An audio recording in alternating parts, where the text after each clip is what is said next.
पत्नी ने न जाने क्या किया था कि पति ने उसे एक के बाद एक कई थप्पड़ जड़ दिए। हमेशा हर सिचुएशन को शांति से हैंडल करने वाली पत्नी भी इस बार इतनी अशांत हो उठी कि उसने अपनी चप्पल ही निकालकर पति की ओर दे फेंकी। चप्पल पति के बालों को छूते हुए निकल गई। यह किस्सा यहीं पर खत्म हो सकता था, मगर पति ने इसे अपनी मर्दानगी का विषय बना लिया और बात बद से बदतर होती चली गई। रिश्तेदारों ने भी आग में घी का काम किया। किसी ने कहा, जो औरत अपने पति को चप्पल से मार सकती है वो ना ही तो वफादार हो सकती है और ना ही पतिव्रता। ऐसी औरत परिवार ही नहीं पूरे समाज पर कलंक की तरह है। बीवी के पक्ष वाले कहा पीछे रहने वाले थे। किसी ने कहा 21वीं सदी में जो स्त्री के साथ मारपीट करते हैं उन्हें तो जेल भेज देना चाहिए। तो कोई कहता जरूर उसको कोई और पसंद आ गई होगी इसीलिए अब पत्नी से मारपीट करने लगा है। बात कोर्ट तक पहुंच गई। दोनों पक्षों ने एक दूसरे के खिलाफ केस फाइल कर दिया। पति ने चरित्रहीन होने का तो पत्नी ने दहेज और शारीरिक उत्पीड़न का आरोप लगाया। 2 वर्षों से अधिक समय के लिए केस चला था। इन 2 वर्षों के दौरान दोनों पति पत्नी अलग अलग रहे थे। इन 2 वर्षों के दौरान दोनों पक्षों के समर्थकों की संख्या कम हो गई थी। पहले जहां दोनों पक्षों में समर्थकों का समूह होता था, अब गिने चुने लोग रह गए थे।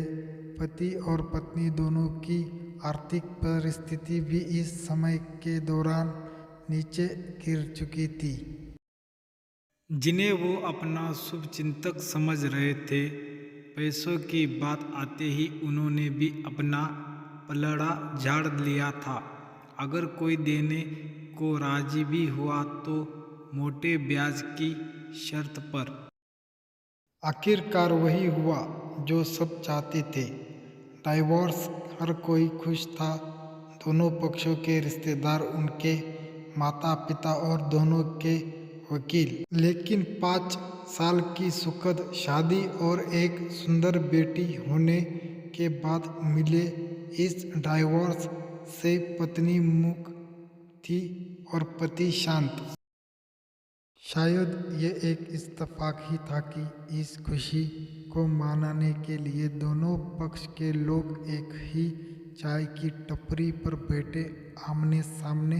इत्तेफाक इसीलिए क्योंकि ज़्यादातर लोग जो एक दूसरे के विरोध पक्ष को सपोर्ट कर रहे थे वह एक दूसरे को अच्छे से जानते भी नहीं थे। पति पत्नी भी इन सभी से दूर एक दूसरे के सामने मेज पर बैठे। पत्नी ने पति से कहा, अब तो खुश हो गए ना, तुम्हारे मन की जो हुई है मुबारक हो। तुम भी तो आज जीत गई हो, मुझसे तलाक तो तुम्हें भी मिल गया है।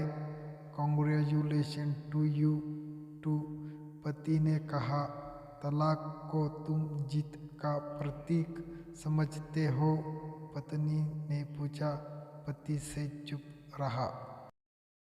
थोड़ी देर की शांति के बाद पति ने कहा, मुझे तुम्हें 5 लाख रुपए अभी और हर महीने 8,000 देने का आदेश है। अभी मेरे पास पैसे नहीं है, इसीलिए हमारा मतलब मेरा जो सिटी में फ्लैट है उसे तुम्हारे नाम कर देता हूँ। पत्नी बोली, लेकिन उस फ्लैट की कीमत तो 18 लाख की है। हाँ, लेकिन हमारी बेटी तुम्हारे साथ है और आगे जान के उसके खर्च भी बढ़ेंगे, तुम्हें थोड़ी आसानी होगी। पति ने कहा, नहीं नहीं, मुझे सिर्फ 5 लाख ही देना और तुम हर महीने 8,000 तो देने ही वाले हो, मैं मैनेज कर लूँगी। अगर 5 लाख नहीं है तब भी कोई बात नहीं। दोनों फिर से शांत हो गए। पति सोचने लगा, कितनी भोली और समझदार है ये औरत, जो कुछ समय पहले तक मेरी पत्नी थी और अब अनजान है वही है जो कम से कम खर्च में घर चलाती और पैसे बचाकर मेरे जन्मदिन और बर्थडे पर हमेशा मेरे लिए नए कपड़े खरीद लाती। कभी बीमार भी हो जाती तो पैसे बचाने के लिए मुझे मालूम न होने देती और घरेलू नुस्खों से अपना इलाज कर लेती। मगर घर में कोई और बीमार होता तो तुरंत डॉक्टर के पास लेकर जाती। मेरी ही मति मारी गई थी। मैं ही अपनी झूठी मर्दानगी के चक्कर में इतनी बड़ी गलती कर बैठा। पत्नी के दिमाग में भी उथल पुथल चल रही थी। अभी भी वैसा का वैसा ही है। पहले भी खुद से ज़्यादा हमारे बारे में सोचता था और अब भी वही कर रहा है।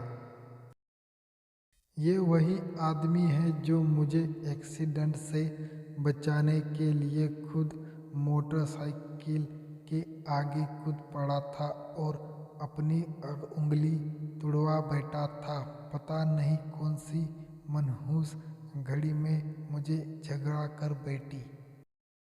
पति ने मौन तोड़ते हुए पूछा, अब तुम्हारे कमर का दर्द कैसा है? ज़्यादा तकलीफ तो नहीं होती? पत्नी हल्का सा मुस्कुराई और बोली, अभी भी होता है। अब तो पेट में भी कैरब्स उठते हैं। वो तो होगा ही। तुम योगा या कसरत भी तो नहीं करती हो। अब किसी गाइनोकोलॉजिस्ट को ज़रूर दिखा देना, पति ने कहा। तुम बताओ, तुम्हारा अस्थमा कैसा है? क्या अब भी दौरे पड़ते हैं? पत्नी ने पूछा। हाँ पड़ते हैं, पहले से ज़्यादा, क्योंकि अक्सर इन्हेलर भूल जाया करता हूँ याद दिलाने के लिए। तुम जो नहीं हो अब, पति बोला। पत्नी के आंखों में आंसू आ गए। वो बोली, तुम्हें मेरी चरित्र पर सवाल नहीं उठाने चाहिए थे तो यह परिस्थिति आती ही नहीं। हाँ मैं जानता हूँ तुम बहुत अच्छी हो। मुझसे गलती हो गई, बहुत बड़ी गलती। मैं लोगों के बहकावे में आ गया था, पति बोला। तुमने भी तो मुझ पर दहेज का इल्ज़ाम लगाया था, वो बोला। गलत था और इस बात का मुझे अभी पछतावा हुआ, पत्नी ने कहा।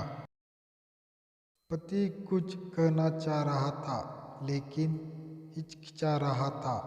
पत्नी ने पूछा, कुछ कहना चाहते हो?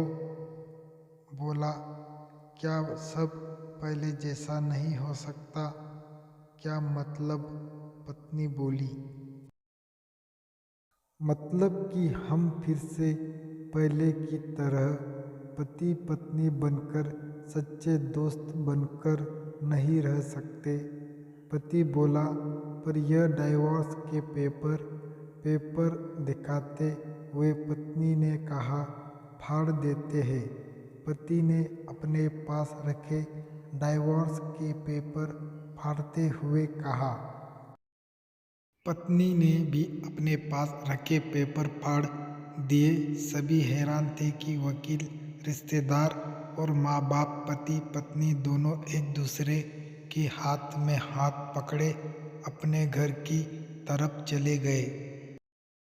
दोस्तों, यह कहानी उन हर पति पत्नी के लिए बड़ी सीख है जो छोटी छोटी बातों पर लड़ते हैं और इन झगड़ों के बड़ा बना के अलग होने का डिसीजन लेते हैं।